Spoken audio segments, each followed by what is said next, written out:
Hier, j'étais dans un meeting avec un directeur d'entreprise et puis avant le meeting, pour me préparer et pour m'assurer qu'on allait être en phase, j'ai fait un saut sur le site internet de l'entreprise pour jeter un coup d'œil aux valeurs. J'ai vu collaboration, éthique et innovation. Je me suis dit, ça va le faire, quoi. On va être en phase. Et quand il m'a dit qu'il utilisait la même méthode depuis 12 ans et qu'il n'avait rien changé, je me suis demandé où était l'innovation. Et là, je me suis dit que j'allais vraiment devoir ajuster mon vocabulaire. Et puis même là, ça n'a pas suffi. C'est quoi les risques pour une entreprise de ne pas incarner ses valeurs jusque dans la posture de ses collaborateurs, jusque dans ses prestations, jusque dans sa communication, jusque dans ses relations clients, collaborateurs, partenaires? Vous aurez compris à quoi ça sert d'avoir des valeurs si c'est juste pour les affirmer et ne pas les incarner. Bienvenue dans Cœur Business, je suis Valérie Demont, l'éditrice et la voix de ce podcast. Mon rôle, c'est de préparer les leaders, les entreprises, les entrepreneurs pour demain. Et pour cela, je m'appuie sur 3 piliers qui sont le leadership conscient, la capacité de l'entreprise d'aller demain et l'écologie intérieure.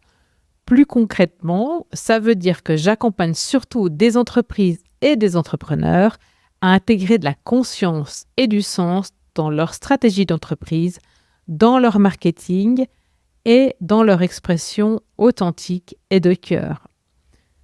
Aujourd'hui, nous allons parler dans cet épisode d'incarner les valeurs de l'entreprise dans son marketing, de s'assurer, de garantir qu'elles le sont vraiment pour que ce ne soit pas du bullshit. Et bien sûr, je vais vous donner quelques pistes de réflexion pour modifier votre processus marketing et communication. On va commencer par ouvrir notre espace ensemble par une lente et profonde inspiration.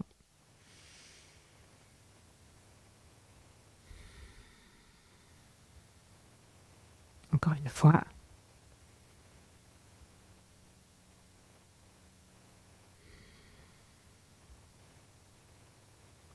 Bienvenue. Comme je vous le disais en intro, je suis surprise du nombre croissant d'entreprises qui n'incarnent pas leurs valeurs. Je crois que c'est bientôt tous les jours que je discute de ça avec des gens qui m'entourent et ça devient à la fois pénible et choquant parce que ça dégrade non seulement l'image qu'on a de l'entreprise, mais aussi des conditions de vie, la qualité du travail, des collaborateurs qui y vivent et puis à terme, ça va avoir un immense impact sur l'entreprise. En plus, vous connaissez certainement le contexte systémique et VUCA, volatile, incertain, complexe et ambigu du monde actuel, de l'économie de nos entreprises. Vous avez aussi sans doute constaté à quel point pression, anxiété occupent une grande partie des journées de certaines personnes. Et dans cette situation, qu'est-ce qui rassure? Quand ça bouge vite, quand on est incertain, quand on doute, qu'on n'a pas de solution, quand on ne sait pas où aller, quand c'est compliqué, qu'est-ce qui rassure? Sur quoi est-ce qu'on peut s'appuyer?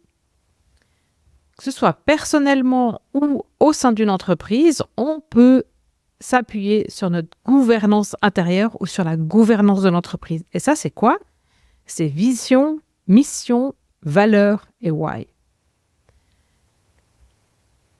Et quand on s'y fie, ça donne confiance.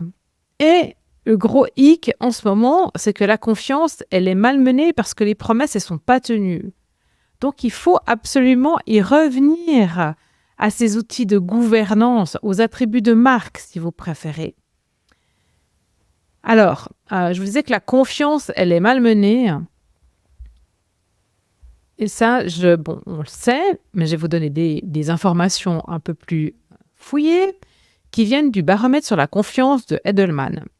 C'est un baromètre qui est fait, je crois, sur des 60 000 personnes au monde, à travers le monde, mais je ne veux pas dire des bêtises, donc Je vous mets le lien dans les notes, vous irez regarder l'échantillon sur lequel cette étude est conduite. Aujourd'hui, on fait plus confiance à ses pairs, donc les gens qui sont autour de nous, qui font comme nous, qui sont au même niveau que nous, et à des scientifiques du domaine sur lequel on s'intéresse, que à des figures d'autorité, qu'à nos boss et que aux autorités de manière globale et ainsi qu'aux ONG.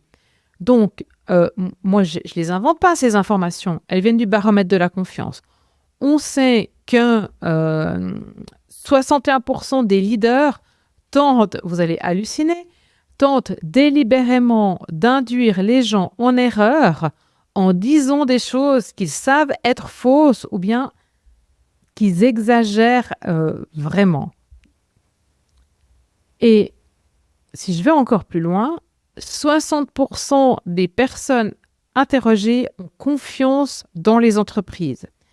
Et c'est dans l'entreprise que le niveau de confiance est le plus élevé parce qu'ils font ni confiance aux ONG, ni au gouvernement et encore moins aux médias.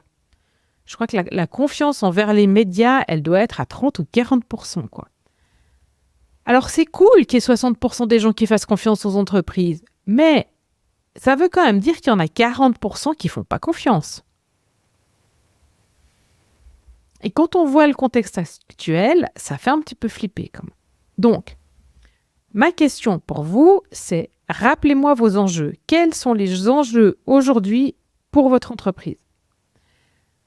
Pouvez-vous vous permettre de voir vos collaborateurs ou votre marché se désengager parce que vos éléments clés de marque, vision, mission, valeur et why ne sont pas appliqués jusqu'au bout de la chaîne, alors que c'est pour ça qu'on vous choisit? C'est quoi votre réponse?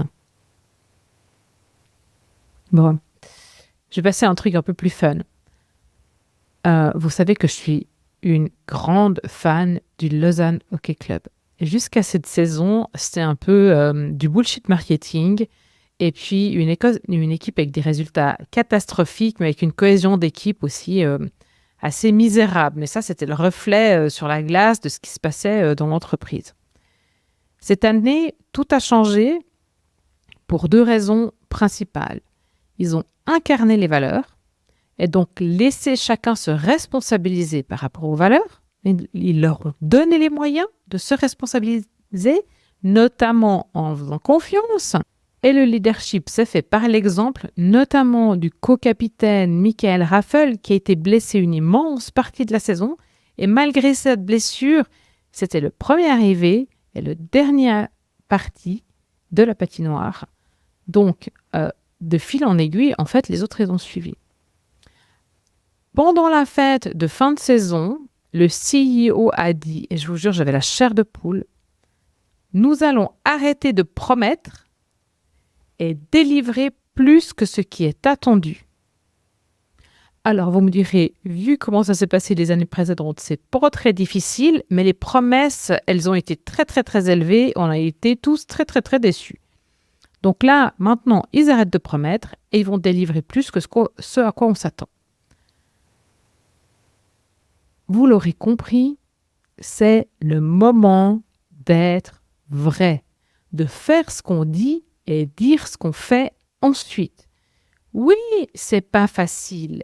Et oui, ça demande des changements.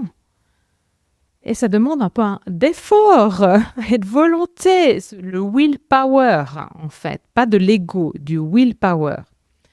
La grande question qui se pose maintenant, c'est comment intégrer réellement les valeurs de l'entreprise dans la vie de l'entreprise et son marketing. Alors évidemment, je viens avec des pistes pour vous. Donc, ce que je vous propose de faire, c'est de revisiter vos valeurs, installer votre équipe autour de la table, passez en revue chacune des valeurs, faites s'exprimer chacun et chacune sur les valeurs. Qu'est-ce que ça veut dire pour eux? Qu'est-ce qu'ils ressentent? Comment ils l'ont déjà vécu?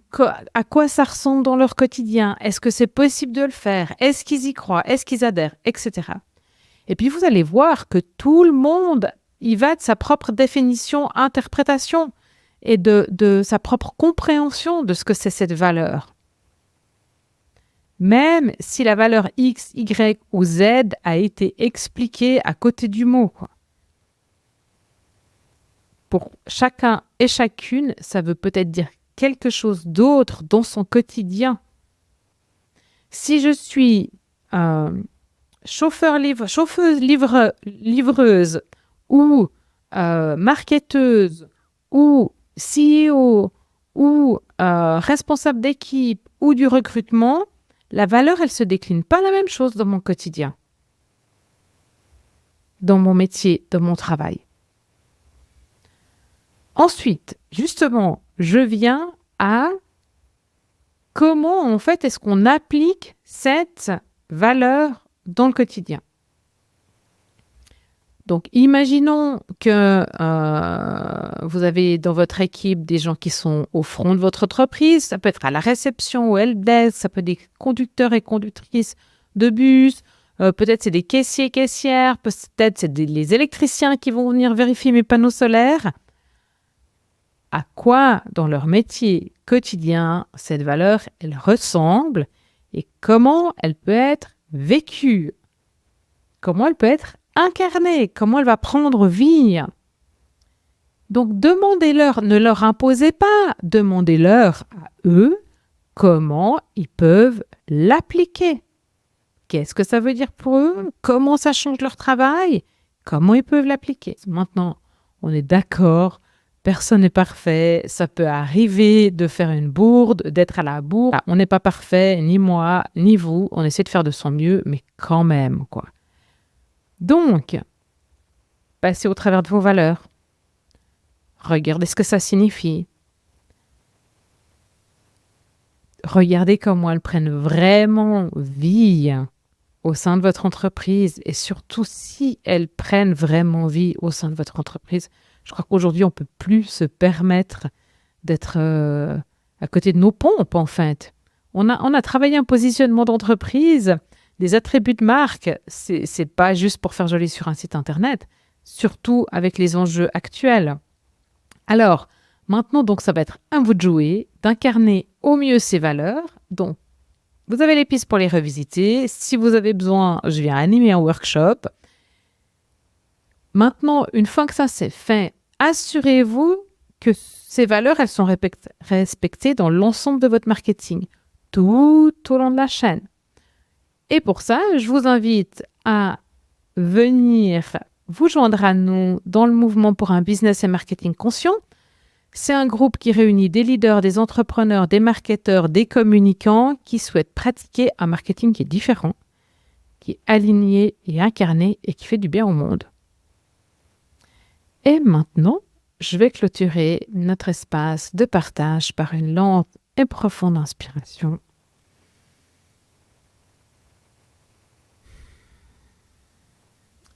Et en vous remerciant d'avoir été là pour un petit moment ensemble. Merci pour vos appréciations, vos commentaires qui aident à faire connaître le podcast et à changer les pratiques du marketing, du leadership, de la gestion d'entreprise. Et c'est grâce à ce rayonnement, à vos pratiques, à vous aussi, qu'on œuvre tous ensemble pour le nouveau paradigme. Et on est en route et ça fait du bien. Et ça, c'est aussi grâce à vous. Donc, merci beaucoup. Suivez-moi sur les réseaux sociaux, Insta, LinkedIn, TikTok, YouTube. Vous trouvez aussi tous les épisodes sur ces plateformes-là en vous abonnant. Abonnez-vous sur votre plateforme de podcast préférée ou à la newsletter sur valeriedemont.ch/newsletter. Et puis, passez cet épisode aux personnes que vous connaissez, à qui ça pourra faire du bien. Allez, je vous dis à très vite. Prenez soin de vous et de votre belle énergie.